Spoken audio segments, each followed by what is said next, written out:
안녕하세요. 자, 학종. 이 두 글자만 들어도 머리가 지끈지끈하다 하시는 분들 많으시죠? 누구한테는 이게 기회인데 또 누구한테는 정말 넘기 힘든 벽처럼 느껴지잖아요. 근데요, 바로 이 학종의 평가 기준이 최근에 확 바뀌었다는 거 혹시 알고 계셨어요? 오늘 제가 그 복잡하기만 한 설명서를 아주 쉽고 명쾌하게 대신 좀 읽어드릴게요. 그래서 다들 학종을 깜깜이 전형이라고 하잖아요. 도대체 뭘 어떻게 평가하는 건지 알 수가 없으니까 불안한 거죠. 근데 정말 그럴까요? 오늘 이 자료들 샅샅이 뒤져보면서 그 까만 상자 안에 진짜 뭐가 들어있는지 우리 한번 같이 열어보죠. 자, 바로 이겁니다. 보세요. 2023학년도부터 대학들이 약속을 한 거예요. 우리 이제부터 이걸로 평가하자 하고 공통 언어를 만든 거죠. 예전에는 뭐 학업 역량, 전공 적합성, 인성, 발전 가능성 이렇게 네 가지로 복잡했잖아요. 이걸 학업, 진로, 공동체 딱 세 가지 핵심 역량으로 깔끔하게 정리한 겁니다. 이게 그냥 용어만 바꾼 게 절대 아니에요. 이건 대학들이 학생의 어떤 점을 중요하게 보는지 그 관점 자체가 바뀌었다는 정말 중요한 신호거든요. 바로 이게 오늘 우리가 제대로 파헤쳐볼 새로운 게임의 룰인 셈이죠. 그래서 말이죠. 이 세 가지 역량이라는 게 구체적으로 뭘 의미하는 걸까요? 그리고 평가관들은 대체 학생부의 어떤 부분을 그렇게 뚫어져라 보는 걸까요? 이 학종은 또 앞으로 어디로 가게 될지 지금부터 그 길을 한번 따라가 보겠습니다. 첫 번째 역량, 바로 학업 역량입니다. 이거 아주 간단해요. 이 학생 우리 학교 와서 수업 잘 따라올 수 있을까? 이걸 보는 겁니다. 뭐 가장 기본이면서도 제일 중요한 능력이겠죠. 근데 이 슬라이드를 보면 정말 재미있는 게 학업 역량이 단순히 성적, 그러니까 학업 성취도 하나로 끝나는 게 아니라는 거예요. 오히려 성적이라는 결과만큼이나 배우려는 의지, 즉 학업 태도랑 지적인 호기심을 뜻하는 탐구 능력을 같이 본다는 거죠. 예를 들어 볼까요? 문학 시간에 어떤 작품을 배웠는데 너무 재밌어서 그 작가의 다른 작품까지 막 찾아보고 시대 배경까지 파고들어서 보고서를 썼다. 바로 그게 평가관들이 눈에 불을 켜고 찾는 탐구 능력의 증거가 되는 겁니다.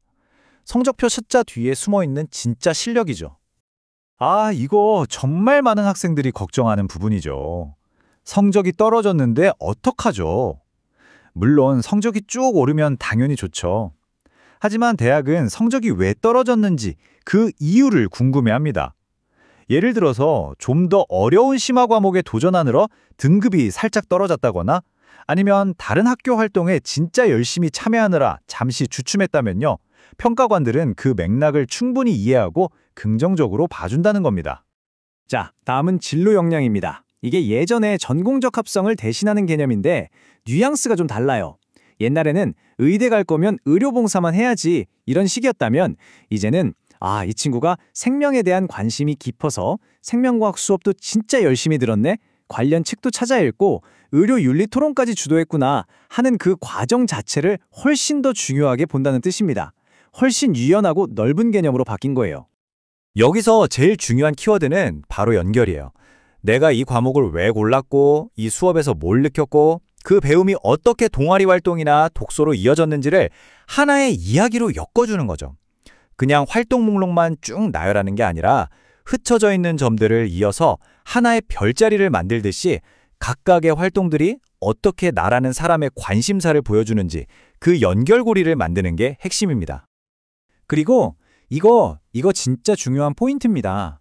지금 보시는 건 중앙대학교의 두 가지 전형인데요. 융합형 인재 전형은 진로 역량을 30% 보는데 탐구형 인재 전형은 무려 50%나 봐요. 보세요. 똑같은 학교 안에서도 어떤 전형이냐에 따라서 중요하게 보는 역량의 비중이 이렇게나 달라요. 그러니까 지원 전력 짤 때 이걸 모르면 안 되겠죠? 자, 드디어 마지막 세 번째, 공동체 역량입니다. 대학도 결국 하나의 공동체, 작은 사회잖아요. 그러니까 이 학생이 학교라는 사회 안에서 다른 사람들과 어떻게 지내고 또 어떤 긍정적인 영향을 줬는지를 보려는 거예요. 여기서 흔히 하는 오해가 꼭 반장이나 회장 같은 걸 해야 리더십이 있다고 생각하는 거예요. 근데 절대 아닙니다. 조별과제 할 때 아무도 안 하려는 자료조사를 묵묵히 맡아서 팀에 기여했다면 그게 바로 훌륭한 협업 능력의 증거가 될 수 있고요. 친구들 사이에 다툼이 생겼을 때 중간에서 잘 화해시켰다면 그것도 리더십이에요. 또 도움이 필요한 친구한테 먼저 다가가서 내가 아는 공부 꿀팁을 알려줬다? 그게 바로 학생부에 남는 나눔과 배려인 거죠. 이것도 단골 질문이죠. 결론부터 딱 말씀드리면 양보다는 질입니다. 평가관들은 봉사활동 몇 시간 했는지 그 숫자보다 왜 그 활동을 했는지 그리고 그 경험을 통해서 뭘 배우고 느꼈는지를 훨씬 더 궁금해해요. 솔직히 억지로 채운 100시간보다 진심으로 참여하면서 내가 성장한 10시간짜리 경험이 훨씬 더 좋은 평가를 받을 수 있습니다. 자, 이제부터가 진짜 하이라이트입니다. 학생부의 꽃이라고 불리는 세특, 세부 능력 및 특기사항 이야기인데요. 선생님들은 학생을 위해 이렇게 써주시는데 입학사정관들은 전혀 다른 관점으로 이걸 읽고 있다는 사실 혹시 아셨나요?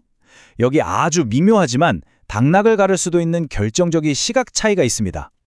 바로 이 슬라이드가 그 차이를 딱 보여주죠. 선생님들은 아무래도 학생의 성장 과정을 보여주고 이 활동이 전공과 어떻게든 연결된다는 걸 강조해주고 싶어 하세요. 그런데 입학사정관들은요, 화려한 말보다는 그 활동의 깊이를 증명할 객관적인 증거를 찾고요, 학생부 전체 기록에 얼마나 일관성이 있는지를 봅니다. 왜냐하면 대학은 잘 포장된 학생이 아니라 스스로 클 줄 아는 학생을 원하거든요. 그래서 대단한 활동이 아니더라도 그 과정을 통해 내가 뭘 배웠는지 솔직하게 보여주는 기록에 훨씬 더 마음이 가는 겁니다. 물론 선생님들도 정말 힘드세요. 학생이 수십 명인데 어떻게 한 명 한 명의 특징을 다 살려서 개별적으로 기록해 주겠어요. 이게 정말 어려운 일이거든요. 또 모든 활동을 억지로 전공이랑 연결해야 한다는 압박감도 엄청나시고요. 이런 현실적인 어려움이 있다는 것도 우리가 같이 좀 이해해야 할 부분입니다. 그렇다면 학종은 앞으로 어떻게 될까요? 아시다시피 대입제도는 계속 바뀌잖아요.